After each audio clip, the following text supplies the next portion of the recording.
Clara Tanner's pen stopped mid-stroke when the surveyor walked into Juniper Bend Bank and dropped a rolled deed on her counter hard enough to rattle the inkwell. The man's gray eyes cut straight through her careful smile, and she knew, in the space of one held breath, that her quiet life was about to shatter. His name was Harlan Briggs, and the paper under his dusty hand was supposed to belong to someone else. She kept her voice steady.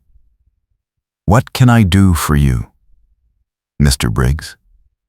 He didn't answer right away, just studied her face like he was reading a map with missing lines.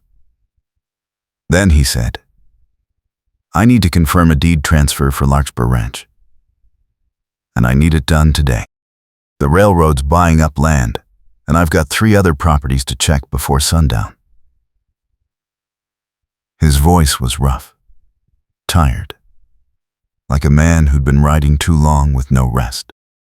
Clara's fingers went cold. Larkspur Ranch. She knew that name.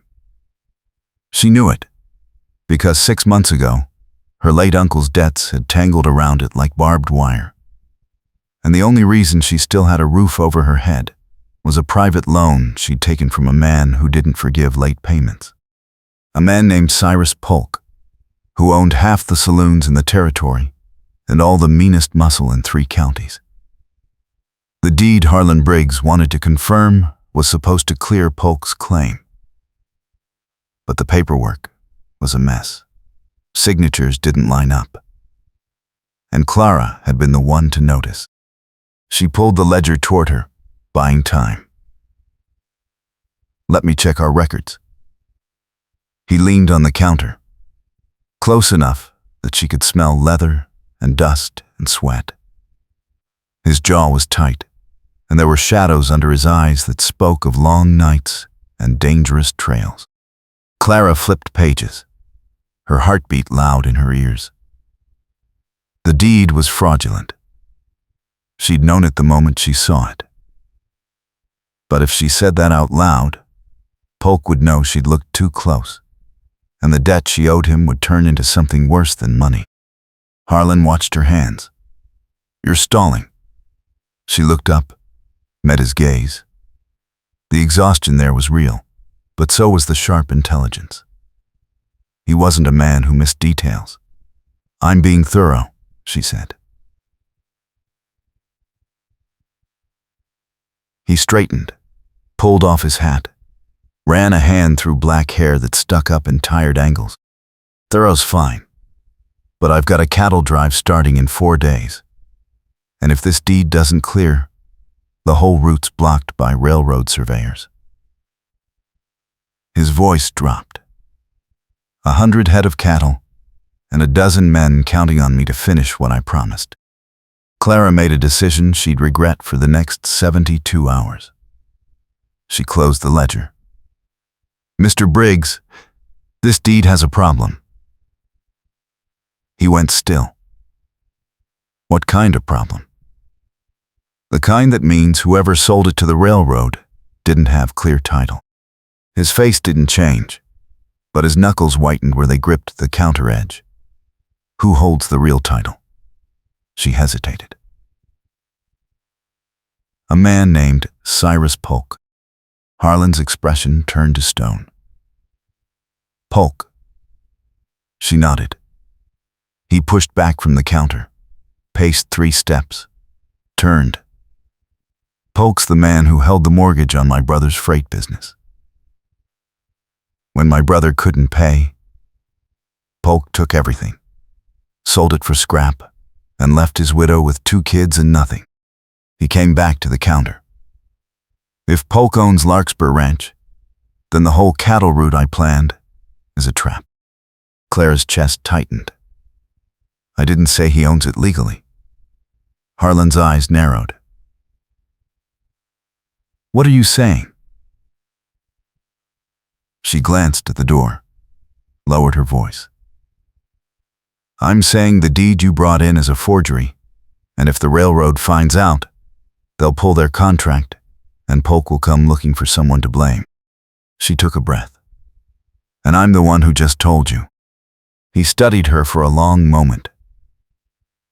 Why would you risk that? Because I don't like seeing honest men get cheated, she said. And because Polk already owns a piece of me, I can't buy back. Harlan set his hat on the counter. What kind of piece? The kind that comes due in 8 weeks, she said quietly. The kind I can't pay. The air in the bank felt too thin. Outside, a wagon rattled past. Harlan leaned in again, his voice low and urgent. How much? She told him. His jaw worked. That's more than most folks see in 2 years. She nodded. My uncle left debts. I thought I could work them off. I was wrong. Harlan looked at the deed, then at her. If Polk finds out you told me this, what happens to you? She didn't answer. She didn't have to. He picked up his hat, but he didn't put it on. There's a way out of this, he said slowly. For both of us. Clara's pulse jumped. What way? A marriage bargain. She stared at him. You just walked in here 10 minutes ago. He didn't smile. I know. But hear me. If we marry, your debt becomes mine. And Polk can't touch you without going through me. I've got a reputation for finishing what I start. He won't push a fight he's not sure he can win. And you, he tapped the deed, you've got access to every land record in this county. Together we find the real title to Larkspur, clear my route, finish the cattle drive, and split the payout. Enough to clear your debt and give us both a fresh start. Clara's throat was dry. That's insane. Maybe, he said. But it's also the only play either of us has. She looked at his face. The weariness, the stubborn set of his mouth, the faint scar along his jaw that spoke of old violence, survived. You don't even know me, she said. He met her eyes. I know you told the truth when it could have cost you everything. That's more than most people do in a lifetime. She thought about the debt, the nights she couldn't sleep, the way Polk's men watched her when she walked home, the slowly closing walls of a life she couldn't escape. Harlan Briggs was a stranger, but he was offering her a door. When? She asked. Tomorrow, he said. We get married at the church, I move my gear to wherever you're staying, and we start looking for that title the same night. The cattle drive starts in 4 days. We've got 96 hours to make this work. Clara's hands shook. She pressed them flat on the counter. If this goes wrong, we both lose everything. He nodded. I know. But if we do nothing, we lose anyway. She closed her eyes, opened them. All right. His shoulders dropped half an inch, relief bleeding through the exhaustion. All right, he repeated. I'll meet you at the church tomorrow at noon. Bring any papers you have on your uncle's estate. She nodded. He put his hat on, turned toward the door, then stopped. Clara. She looked up. Thank you. Then he was gone. Boot heels loud on the plank steps, and she was alone, with a fraudulent deed and a choice she'd just made that felt like stepping off a cliff. The wedding took 11 minutes. The preacher was a tired man with kind eyes who didn't ask questions when Harlan paid him double. Clara spoke her vows in a voice that didn't shake, and Harlan's hand was warm and calloused when he slipped a plain iron band on her finger. It had belonged to his mother, he said quietly. It's all I've got. She looked at the ring, then at his face. It's enough. They walked out of the church as husband and wife, and the sunlight felt different, sharper, like the world had tilted and she was seeing it from a new angle. Harlan carried her small trunk of belongings to the boarding house where he'd taken a room. It was a single space, clean but spare. One bed, one chair, one window facing the street. He set the trunk down. "I'll sleep on the floor," he said. "You take the bed." She shook her head. "We'll figure it out." He looked at her for a moment, then nodded. Fair enough. That night, they sat at the tiny table and went through her uncle's papers by lamplight. Clara spread out bills, receipts, letters, and 3 separate deeds that didn't match. Harlan studied each one with the focus of a man who'd spent years reading land surveys. His finger traced boundary lines. "This one's older," he said, tapping a yellow document. 1868. Does it mention a previous owner? Clara checked. A man named Josiah Kern. Harlan sat back. Kern was a freighter. Died in a Cheyenne raid in '71. If he owned Larkspur before Polk claimed it, there should be a probate record. "Where?" Clara asked. "County Recorder's Office," he said. "But they'll want to know why we're asking," she thought. "We say we're researching my husband's cattle route for right-of-way clearances. He's a surveyor. It's plausible." Harlan's mouth curved, not quite a smile. "You're good at this." She met his eyes. "I've had to be." They worked until the lamp oil ran low. Harlan finally stood, stretched, pulled a blanket from his saddlebag and made a pallet on the floor near the door. Clara watched him settle, his back to her, shoulders broad under his shirt. "You didn't have to do this," she said quietly. He didn't turn. "Yes, I did." She wanted to ask why, but exhaustion pulled at her, and she lay down on the narrow bed still dressed, the iron ring heavy on her finger. She woke in the dark to the sound of boots on the stairs. Harlan was already up, standing by the window, one hand on the sill. Clara sat up. "What is it?" He didn't move. 3 men just went into the saloon across the street. One of them's wearing Polk's colors. She went to the window. The street was empty now, but lamplight spilled from the saloon door. "Do you think he knows?" she whispered. Harlan's jaw was tight. "We're about to find out." Morning came cold and bright. They walked to the county recorder's office side by side, and Clara felt the weight of eyes on them. Small towns noticed everything.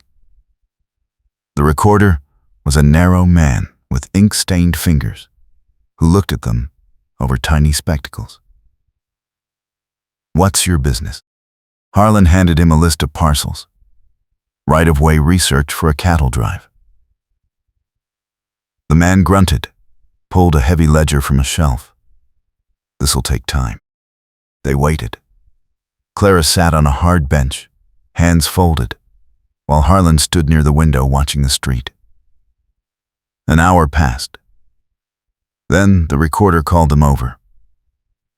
"Found something odd," he said. "Larkspur Ranch shows 2 recorded owners. Josiah Kern in '68, then a transfer to a Samuel Tanner in '72.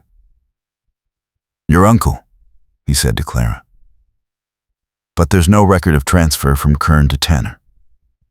Just a gap." Harlan leaned over the ledger. "What about after Tanner?" The recorder flipped pages. Nothing. No sale, no probate. It's like the property just vanished from the books in '73. Clara's heart sank. Then Polk's claim isn't valid either. The recorder shrugged. Not unless he's got a private deed that was never recorded. And if he does, he'd have filed it by now, to block the railroad sale. Harlan straightened. Unless he's holding it back on purpose. Clara looked at him. Why would he do that? To keep the price down, Harlan said slowly. If the title's clouded, the railroad can't close the deal. Which means Polk can sit on the land and wait for someone desperate enough to pay him off the books. Like me. The recorder closed the ledger. If you're planning to contest this, you'll need a lawyer. Harlan shook his head. We don't have time for lawyers. The cattle drive starts in 3 days. He turned to Clara. We need to find that private deed. They left the office and walked fast toward the edge of town, where a row of storage sheds and offices lined the rail spur. Harlan's hand brushed hers, then took it, steady and sure. If Polk's got a deed he's hiding, he'll keep it somewhere close. Somewhere he checks on regular. Clara's mind raced. He owns the Silver Dollar Saloon. He's got an office upstairs. Harlan nodded. Then that's where we go. They waited until dusk. The saloon filled with noise, piano music and rough laughter drifting through the walls. Harlan led Clara around the back, where an outside staircase climbed to the second floor. He tested the bottom step. Quiet enough. They went up slow, backs to the wall. The office door was locked. Harlan pulled a thin piece of wire from his pocket. Clara stared. Where did you learn that? Freight camps, he said. You pick up skills. The lock clicked. He pushed the door open, and they slipped inside. The office smelled like cigar smoke and old whiskey. A desk sat under the window, papers stacked in neat piles. Harlan moved to the desk, Clara to a file cabinet. Her hands shook as she rifled through folders. Bills of sale. Loan contracts. Letters. Then her fingers hit something thicker. She pulled it out. A deed. Larkspur Ranch.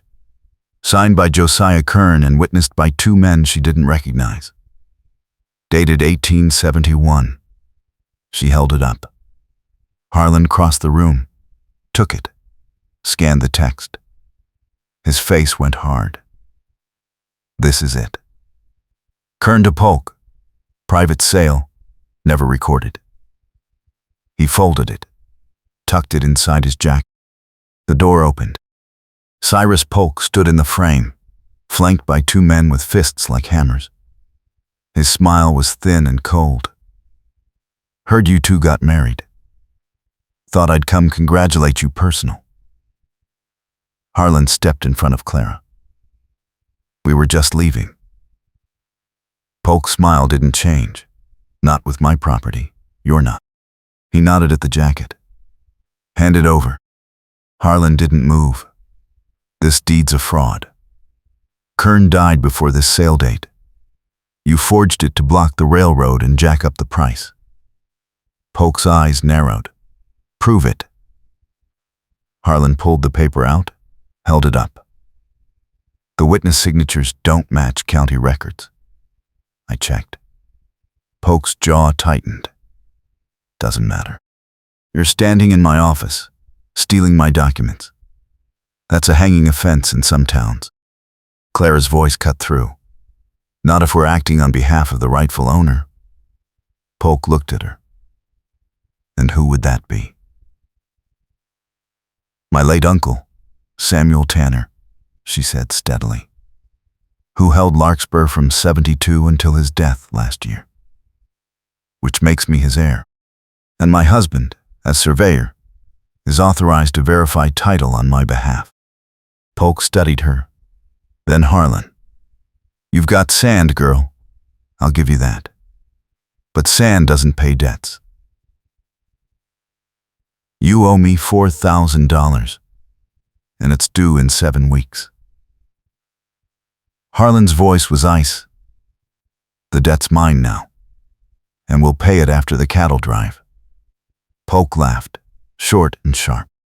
You think I'm letting you walk out of here with that deed, so you can clear your route and cut me out. Harlan's hand moved to his belt. I think you're going to let us walk. Because if you don't, I'll take this deed to the railroad office tomorrow and tell them you've been running a land fraud scheme for 3 years. They'll pull every contract you've got, and you'll be done in this territory.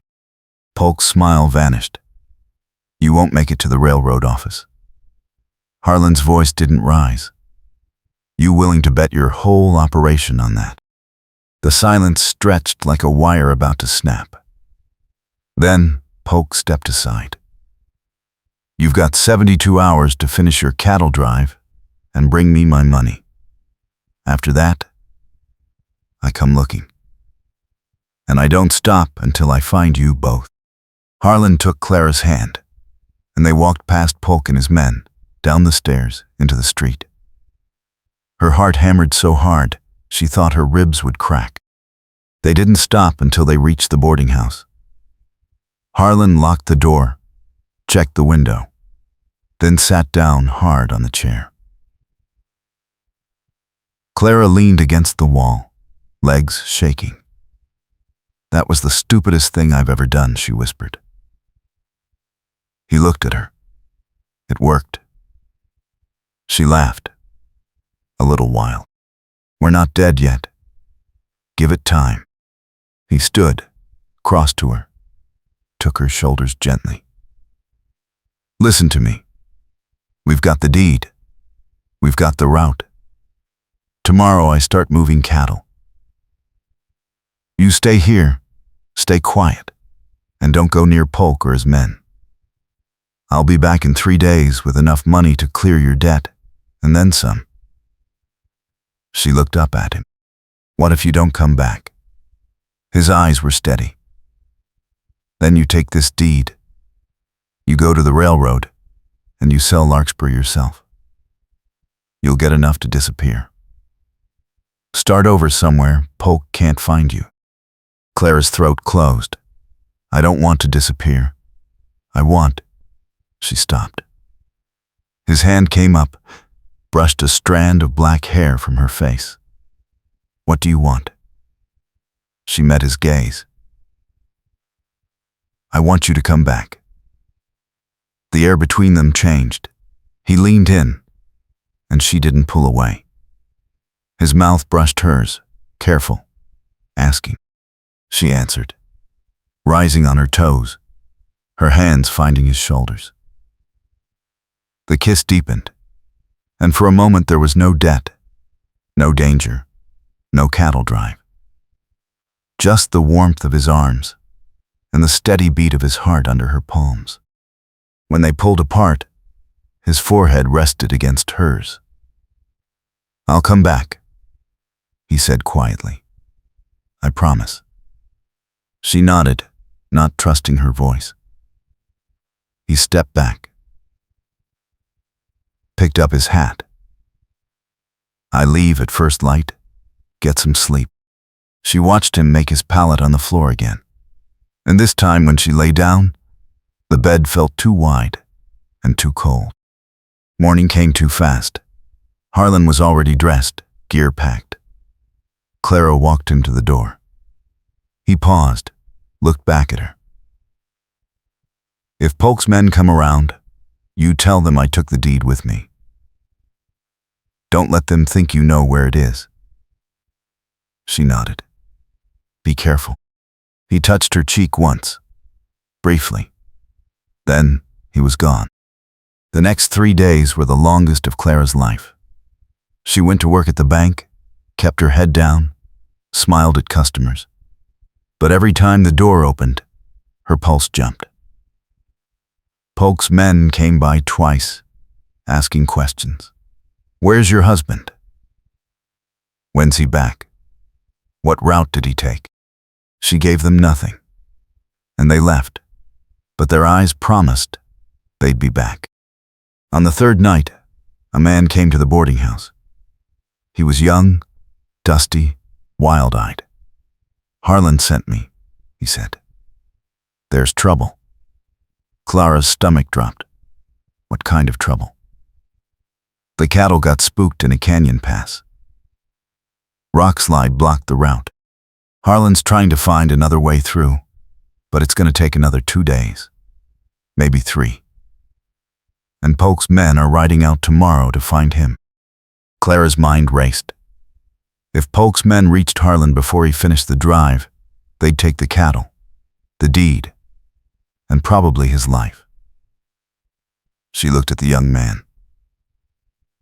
"Can you take me to him?" He hesitated. "It's rough country, ma'am." She met his eyes. "I didn't ask if it was rough. I asked if you can take me." He nodded slowly. "We leave in an hour." She changed into her sturdiest skirt, packed a canteen and the revolver her uncle had left her. She'd never fired it, but Harlan didn't need to know that. The ride out was hard and cold, the horse beneath her skittish on the narrow trail. They reached the canyon at dawn. 100 head of cattle milled in a box canyon, restless and lowing. Men shouted, trying to keep them calm. And there, standing on a rock ledge with a coil of rope, was Harlan. He saw her and froze. Then he was climbing down, striding toward her, his face a mix of relief and anger. "What are you doing here?" "Polk's men are coming," she said. "Tomorrow, maybe sooner. We don't have time to wait for another route." His jaw worked. There is no other route. The rock slide's blocking the only pass wide enough for cattle. We'd have to clear it by hand, and that'll take a week. Clara looked at the canyon walls, then at the cattle. What if we don't go through? What if we go around? Harlan shook his head. The long way adds 4 days. We don't have 4 days. She thought fast. What if we split the herd? Take half through the pass on foot, narrow file. Leave the rest here with enough men to hold them. We sell the first half, come back with enough money to pay Polk, and buy time to clear the slide for the rest. Harlan stared at her. That's a gamble. If we lose the first half, we lose everything. She stepped closer. We're losing everything anyway if we sit here. He looked at her for a long moment. Then he turned, shouted orders. The men moved fast, cutting the herd. Harlan picked 50 head, the calmest ones, and started them up a narrow trail Clara hadn't even seen. She stayed close to him, helping guide the cattle, her skirt filthy and torn within an hour. They moved through the pass for 6 brutal hours. Twice the cattle balked. Once a steer slipped and nearly took Harlan with it. Clara grabbed his arm, pulled him back, and for a heartbeat they stood pressed together on a ledge barely wide enough for one. Then, they kept moving. By the time they reached the railhead town, the sun was setting, and they were both shaking with exhaustion. Harlan sold the cattle to a buyer who didn't ask questions. The money was enough. Barely. He tucked the bills inside his jacket, next to the deed. We've got 24 hours to get back to Juniper Bend and pay Polk. Clara nodded. Let's go. They rode through the night, switching horses twice, pushing hard. The stars wheeled overhead, cold and distant. Harlan rode beside her, silent, his face shadowed. Near dawn, he finally spoke. You didn't have to come out there. She looked at him. Yes, I did. He was quiet for a moment. Why? Because you came into a bank and offered me a way out when you didn't have to, she said. Because you kept your promise. Because I wasn't going to let Polk's men kill you in a canyon, while I sat safe in town. He reined in his horse. She stopped beside him. The horizon was turning pale gold. Harlan reached over, took her hand. When this is done, he said slowly, when the debt's paid and we're clear, If you want to go your own way, I'll understand. This was a bargain. I won't hold you to it past what we agreed. Clara's chest ached. What if I don't want to go my own way? He looked at her, something raw in his face. Then, I'll spend the rest of my life making sure you never regret staying. She leaned across the space between their horses and kissed him, hard and sure. When she pulled back, his eyes were bright. Let's finish this, she said. He nodded. Let's finish it. They reached Juniper Bend at noon. Polk was waiting in his office. Harlan dropped the money on the desk. $4,000. Paid in full. Polk counted it slowly, his face unreadable. Then, he looked up. The deed. Harlan pulled it out, set it down. Polk studied it, then slid it into a drawer. You're clear. Get out of my town. Harlan didn't move. One more thing. We're filing the real deed, the one from my wife's uncle, with the county recorder today. If you try to block it, I'll make sure the railroad knows every detail of your fraud. Polk's smile was thin. You've got sand, Briggs. But sand runs out. Harlan took Clara's hand. Not today, it doesn't.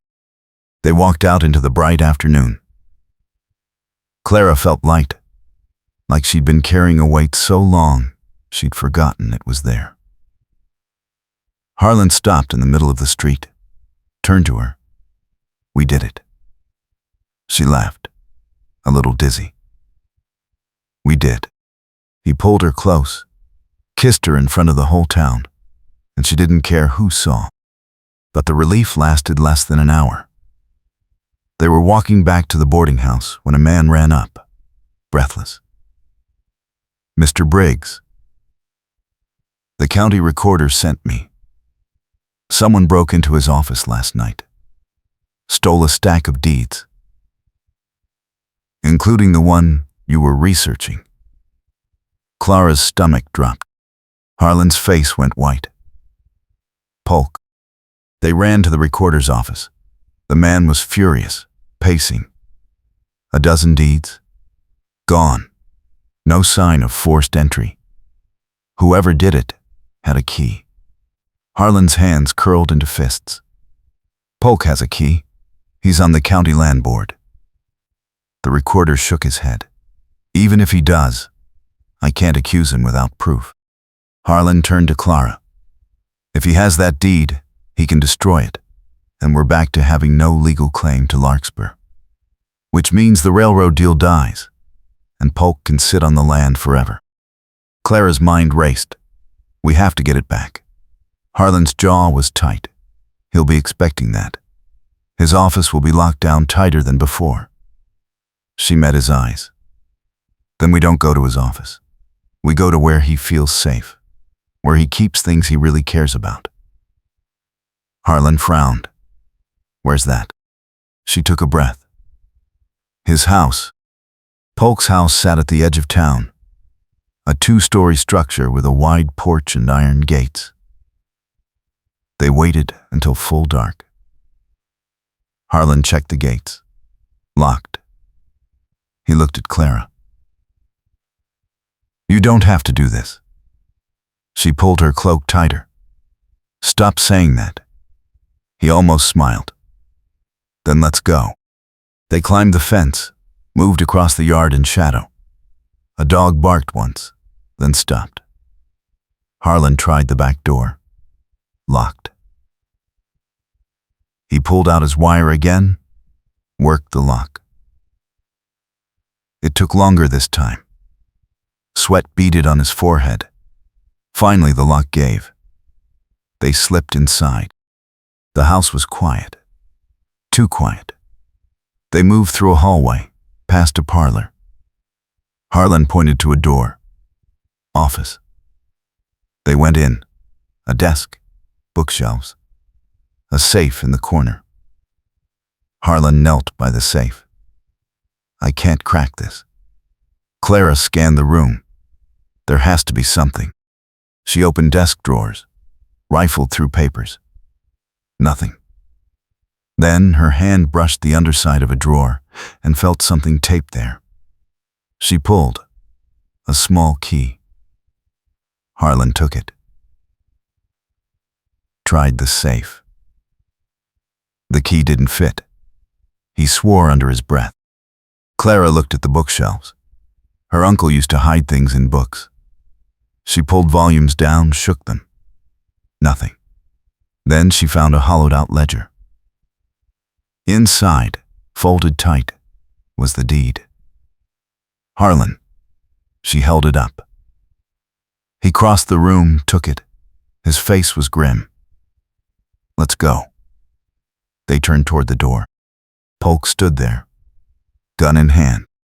I thought you might try this, he said quietly. Harlan stepped in front of Clara. We're taking the deed. You've got your money. Let us go. Polk shook his head. The money doesn't matter. The land does. With that deed destroyed, I control the whole railroad route.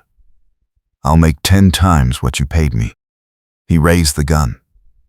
Now put it down and step away from the lady. Clara's hand slipped into her cloak pocket, closed around her uncle's revolver. She didn't think. She pulled it out, aimed at Polk. He froze. Well now, he said softly. Didn't think you had it in you. Her hand shook, but she kept the gun level. I'm tired of men underestimating me. Polk's smile was cold. You ever fire that thing? No, she said. But I'm willing to learn. Harlan's voice was steady. Put the gun down, Polk. You shoot her, I kill you. You shoot me, she kills you. You don't win this. Polk's eyes flicked between them. Then he lowered his gun, just a fraction. Harlan moved fast, knocked the weapon from Polk's hand, shoved him back. Polk stumbled, hit the wall. Harlan grabbed Clara's hand. Run. They ran. Through the house, out the back door, across the yard. Shouts erupted behind them. They hit the street, sprinting toward the center of town. Behind them, Polk's men were coming. Harlan pulled Clara into an alley, behind a stack of crates. She pressed against him, heart slamming. We can't outrun them, she whispered. He looked at her, then at the deed in his hand. We don't have to outrun them. We just have to get this to the recorder before they catch us. He kissed her, hard and fast. Stay here. If I don't make it, you take the deed and run. Clara grabbed his jacket. No, we stay together. He hesitated. Then he nodded. Together. They moved through the alley, cut behind the general store, came out near the recorder's office. Lamplight burned in the window. Harlan pounded on the door. The recorder opened it, startled. We've got the deed. File it. Now.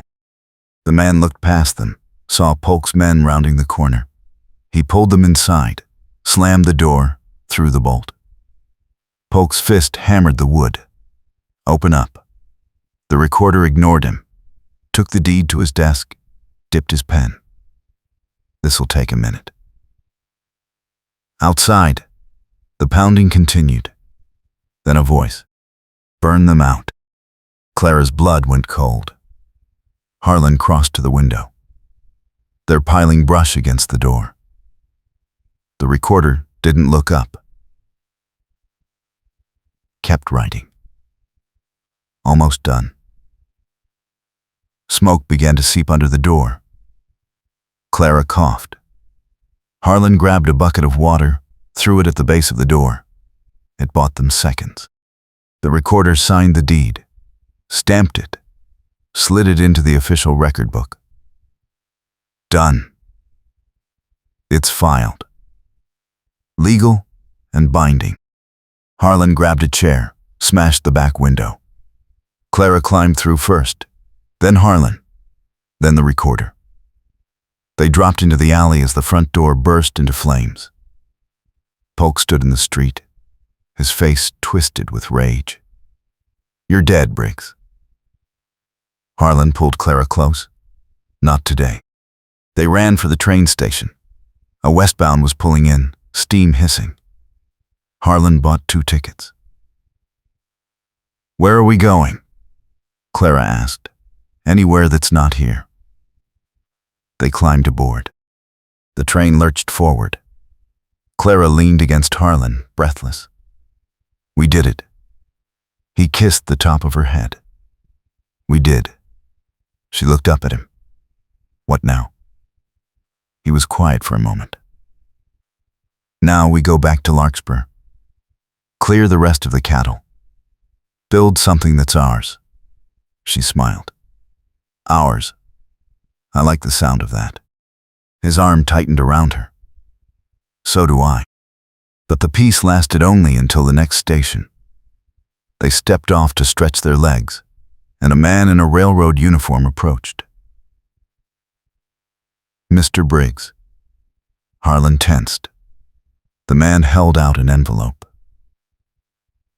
"Telegram for you." Harlan opened it, read, and his face went gray. "What is it?" Clara asked. "It's from one of my men.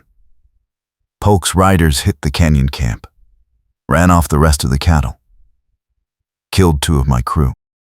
Clara's hand flew to her mouth. Harlan crumpled the telegram. "He's not going to stop. Not until one of us is dead." She took his hand. "Then we end it." "How?" he asked, his voice raw. "We go back," she said. "We take the fight to him. On our terms." Harlan looked at her. "You're talking about a war." She met his eyes. "I'm talking about justice." They boarded the next eastbound train. The return journey was tense and silent. Harlan checked his revolver, reloaded. Clara watched the landscape roll past, her mind turning over plans. When they reached Juniper Bend, the town felt different. Smaller, meaner. They went straight to the sheriff's office. The sheriff was an old man with a lazy eye and no love for Polk. Harlan laid out the whole story. The fraud, the violence, the deed. The sheriff listened, then sighed. "I can arrest him. But his lawyers will have him out in a day. And then he'll come for you harder." Harlan's jaw was tight. What if we had proof he ordered the killings? The sheriff leaned back. "Then I could hold him for trial. But you'd need a witness willing to testify." Clara straightened. "I know someone who might talk. One of Polk's men used to work for my uncle. He owed my uncle money, and Polk bought the debt. If we can get to him before Polk does, he might turn." They found the man, a lean, weathered cowboy named Jessup, in a boarding house on the edge of town. He opened the door with a gun in his hand, saw Clara, and his face crumpled. "Miss Tanner, I heard about your uncle. I'm sorry." She nodded.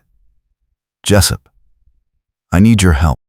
He let them in, poured coffee with shaking hands. "Polk's got my marker. If I cross him, I'm done." Harlan leaned forward. "If you don't, more people die."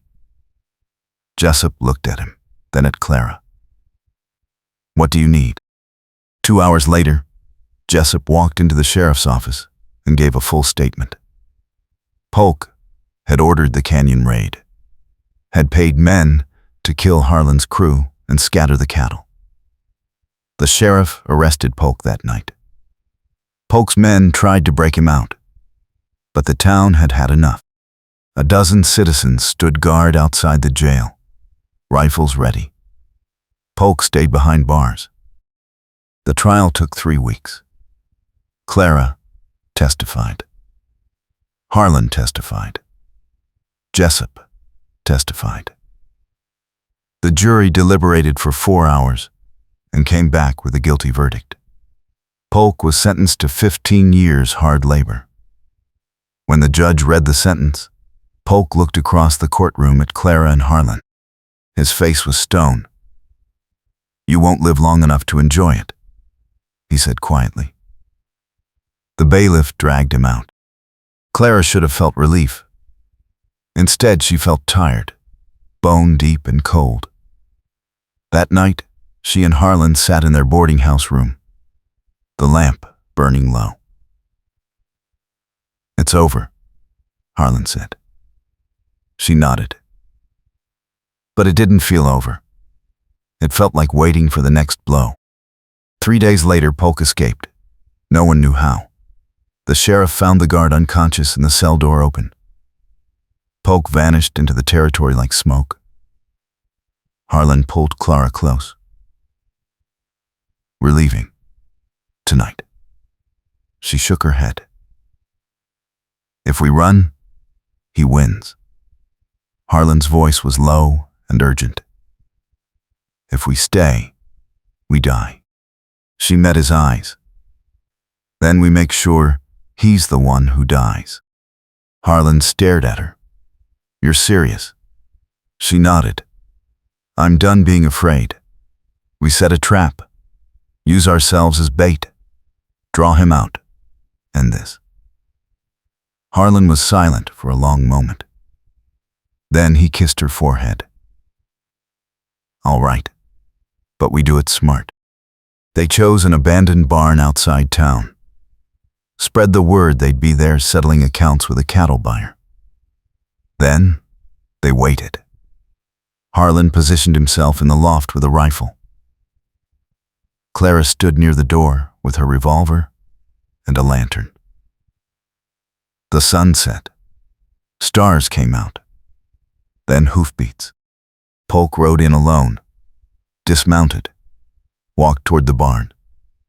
His gun was already drawn. "I knew you'd try something stupid," he called.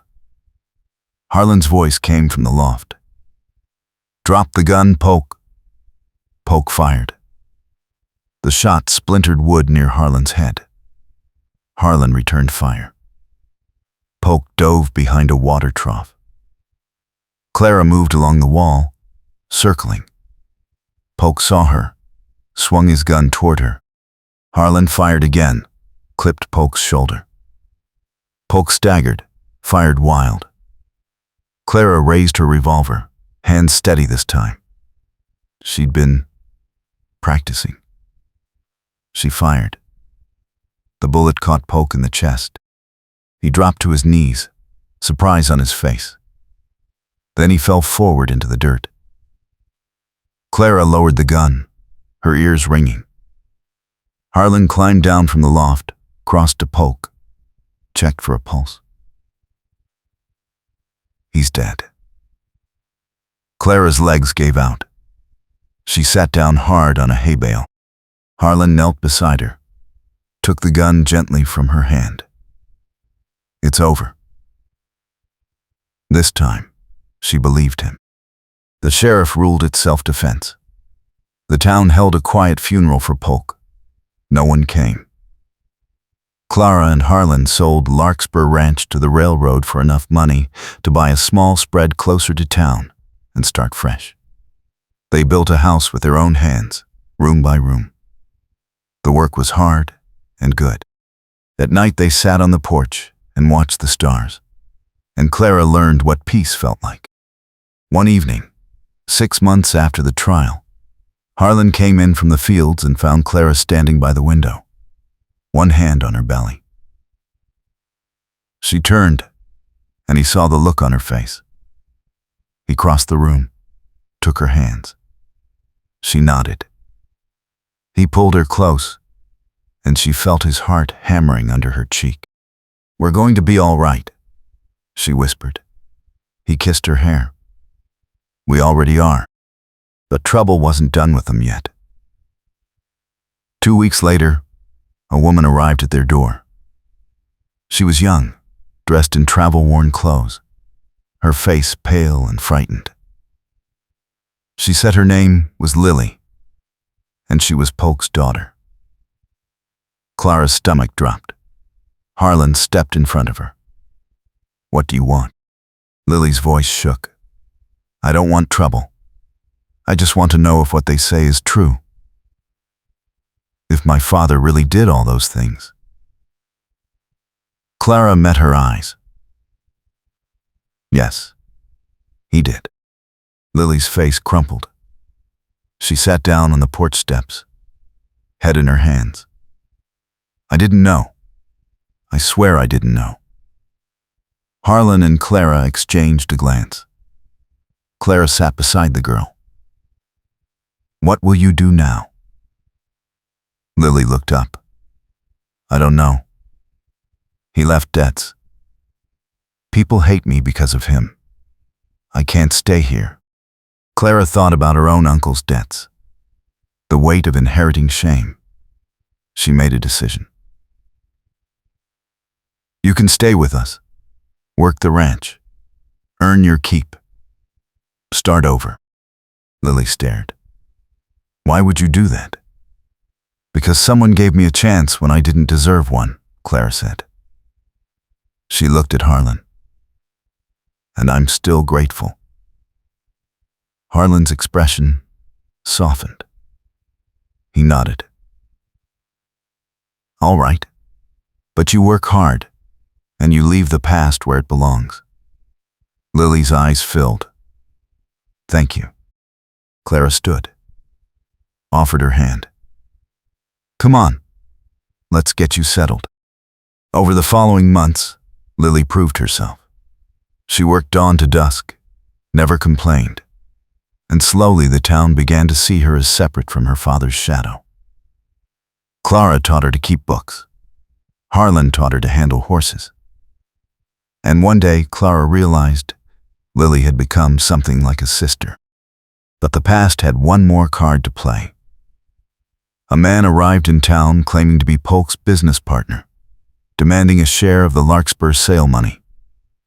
He had documents, contracts, signatures. Harlan went through the papers with a lawyer. "They're forgeries," the lawyer said. "But they're good. If he pushes this to court, it'll tie up your assets for years." Clara felt the old fear creeping back. "We can't go through this again." Harlan's jaw was tight. "Then, we don't. We settle." They met the man in the saloon. Harlan laid out an offer. $500. "Take it. And leave." The man laughed. "I want half." Harlan leaned forward. "You're not getting half. You're getting 500, or you're getting nothing." The man's smile faded. "You threatening me?" Harlan's voice was cold.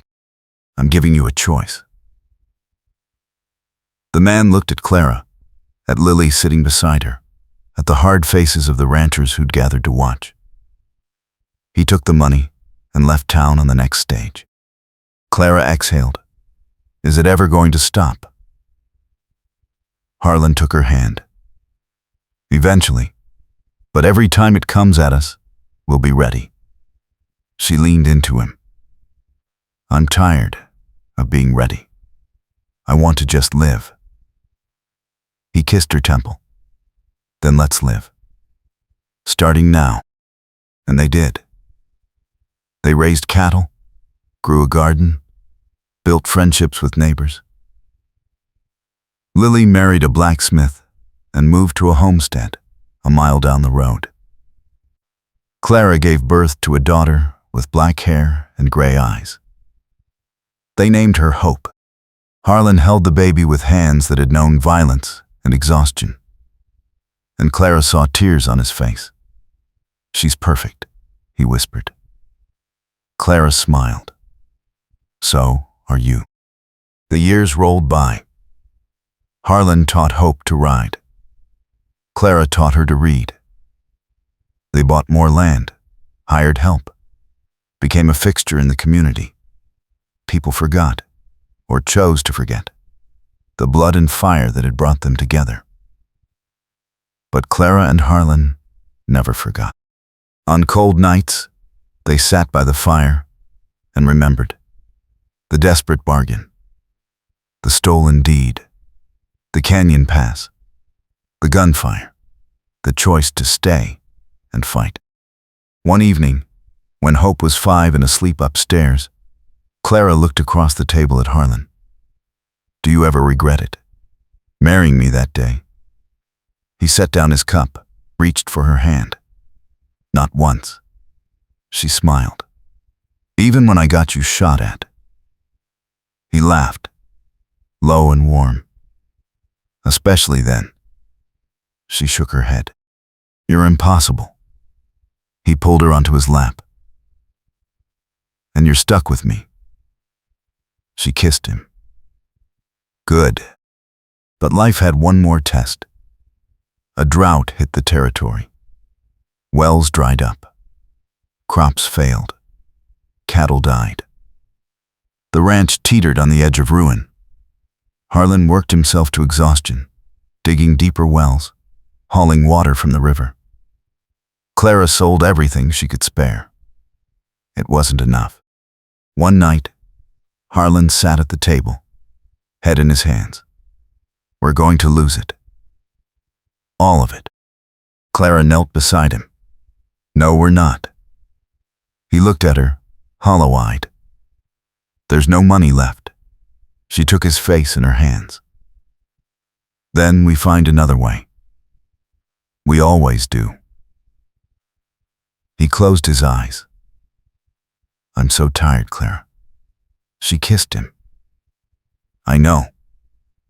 But we're not done yet. We've survived worse." He opened his eyes, and she saw a flicker of the man who'd walked into a bank 7 years ago and offered her a way out. "You really believe that?" She nodded. "I do." The next day, Clara rode into town and met with the railroad company. She proposed a deal. They needed a reliable freight route. She and Harlan had the land and the knowledge. The railroad agreed to a contract. Steady income. Enough to weather the drought and come out stronger. When she rode home and told Harlan, he stared at her. "How did you do that?" She smiled. "I told them the truth, that we're survivors. And we finish what we start." The rains came that fall. Slow at first, then steady. The land turned green again. The cattle fattened. The ranch breathed. Harlan stood on the porch one morning, watching the sun rise over their fields, and Clara came up behind him, wrapped her arms around his waist. "We made it," she said quietly. He turned, kissed her. "We did, and we'll keep making it, as long as we're together." Hope grew up strong and curious, with her mother's determination and her father's steady heart. She learned to handle a gun, manage accounts, and read the land like a map. When she turned 16, a young rancher's son started courting her. Harlan watched from the porch, arms crossed. Clara laughed. "You're not going to scare him off," Harlan grunted.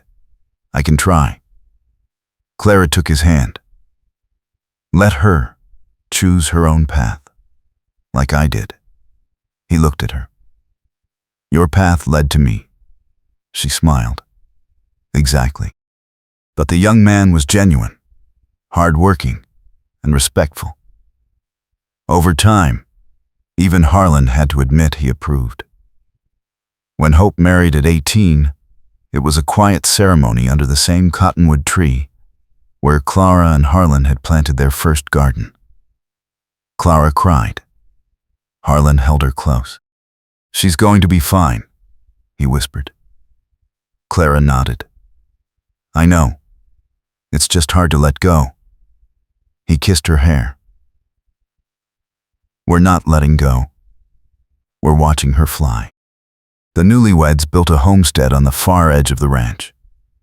Harlan helped them raise the walls. Clara brought food and quilts. They became a family of families, bound by blood and choice and shared work. And on Sunday evenings, they gathered for supper, and the table was loud with laughter and argument and love. One night, years later, Clara and Harlan sat on their porch in the last light of summer. They were older now, gray-haired and weathered, but their hands still fit together like they'd been made for it. Harlan looked at her. "Do you remember the day I walked into that bank?" Clara smiled. Every detail. He shook his head. "I was so desperate. I thought I had nothing left to lose." She squeezed his hand, and I thought I was trapped forever. He turned to her. "Best mistake I ever made." She laughed, walking into that bank. He nodded, and falling in love with the woman behind the counter. She rested her head on his shoulder. "I don't think it was a mistake. I think it was the first smart thing either of us ever did." He kissed the top of her head. "Maybe. Or maybe we just got lucky." She smiled. "I'll take lucky, as long as it's with you." They sat in silence, watching the stars come out, and the wind carried the smell of rain and grass and home. One autumn morning, Harlan didn't wake up. Clara found him in their bed, his face peaceful, his hand still reaching for hers. She sat beside him for a long time, not crying, just holding his hand and remembering.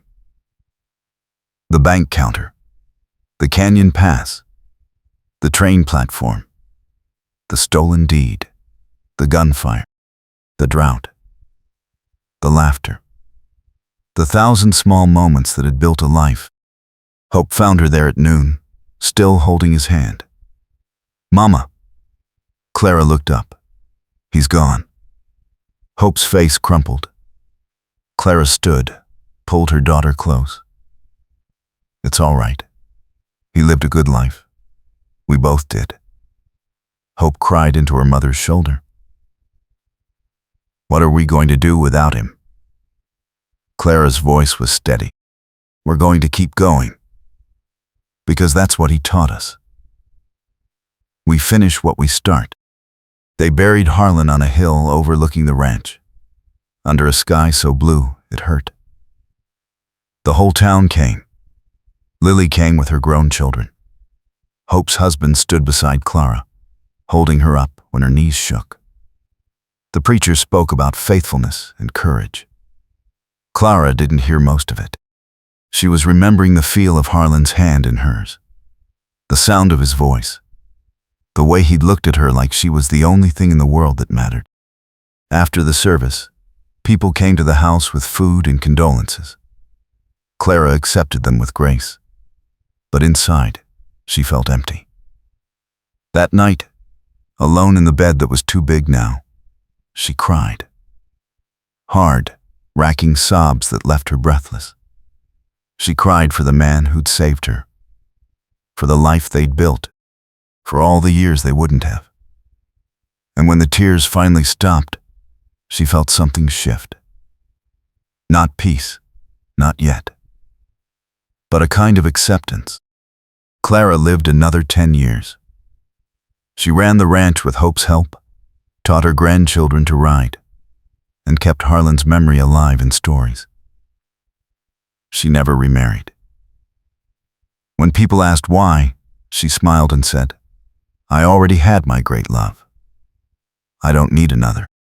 On quiet evenings, she sat on the porch and imagined she could still feel him beside her. And maybe, in some way, she could. When Clara died, it was in her sleep, on a spring morning, with the windows open and the smell of new grass drifting in. Hope found her with a smile on her face and a letter on the nightstand. The letter was addressed to Harlan. Hope read it through tears. "My love," Clara had written. "I don't know if you can hear me, but I'm coming to find you. I kept my promise. I stayed. I fought. I built something good. And now, I'm ready to rest. Wait for me. I'll be the one with the black braid and the stubborn heart. Yours always, Clara." They buried her beside Harlan, and the whole valley turned out. Hope stood between her children and watched the sun set over the land her parents had fought for.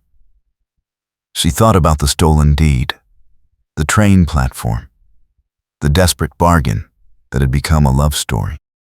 And she understood, finally, what her mother had been trying to teach her all along. That love wasn't a feeling. It was a choice, made every day, in 1,000 small ways, until it became the shape of a life. Years later, Hope's granddaughter found the original deed in an old trunk. It was yellowed and brittle, the ink faded. But the signatures were still clear. Josiah Kern, Samuel Tanner. And in the margin, in neat script, a note. "This land is for those brave enough to fight for it." The granddaughter framed the deed and hung it in the ranch house. And every generation that followed learned the story. The bank clerk and the surveyor.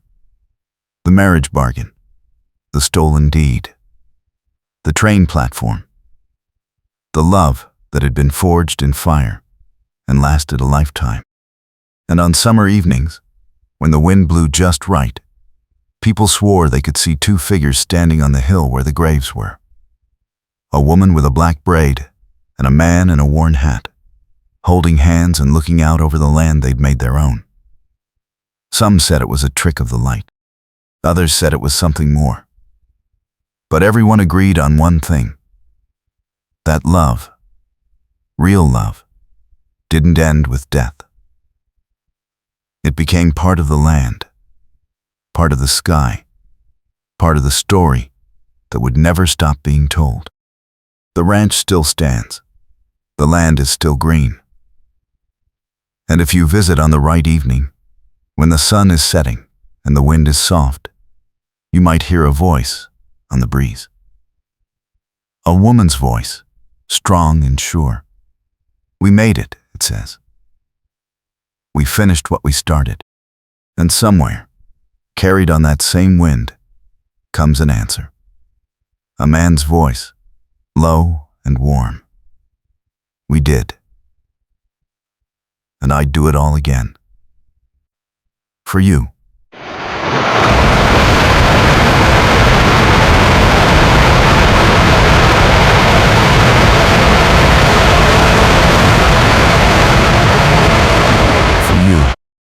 That's the story of Clara Tanner and Harlan Briggs. The bank clerk and the surveyor. The woman who stood her ground and the man who walked in with nothing to lose. They built a life on stolen land and desperate bargains, and they turned it into something that lasted. Not because it was easy, but because when the world tried to break them, they chose